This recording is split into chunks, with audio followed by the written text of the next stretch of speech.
Hello po, good morning po sa inyong lahat. Welcome back to sa YouTube channel. For today's video, isa naman pong tanong po natin pong subscriber natin pong sasagutin. Ito ay galing po kay Nex Famsi. Shout out po siya dyan, kaibigan. Ang kanya pong tanong ay, pwede bang paliguan yung mga inahing baboy 24 hours after ng mga anak? So kayo po ay mahilig po sa pagalaga ng mga baboy o kahit anong hayop pangkabuhayang pang-agrikultura, mag-subscribe lang kayo sa aking YouTube channel. Ryan Patinio, Agri Farming, Family and Kitchen Adventures. Ngayong umaga po mga kaibigan, atin pong pag-uusapan yung tungkol po sa pagpapaligo ng ating mga bagong panganak ng mga inahing baboy. Bago mga anak ng ating mga inahing baboy mga kaibigan, sila muna po ay mag-undergo ng labor process kung saan sila po ay kagat-kagat ng grills, ibalisa at hindi po mapakali doon po sa loob nating farrowing pen.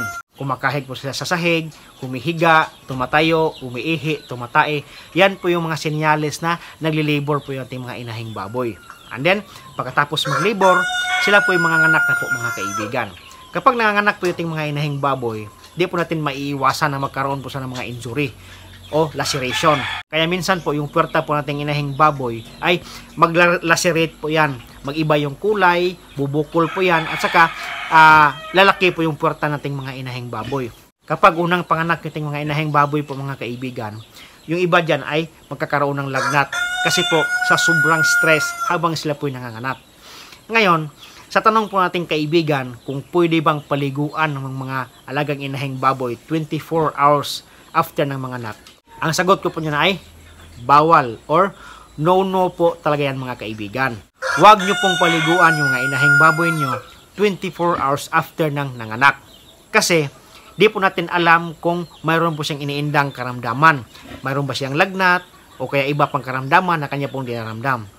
Ang safe po na paliguan po nating mga inahing baboy ay kapag sila po ay nasa 5 days onwards at wala pong mga complication.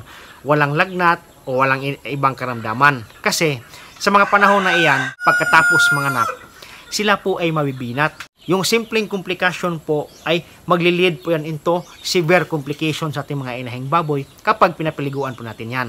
Para po ating maiwasan po yung ganyan mga kaibigan, tayo po ay mapapaligo po sa ating mga lagang inahing baboy 5 days pataas at walang komplikasyon.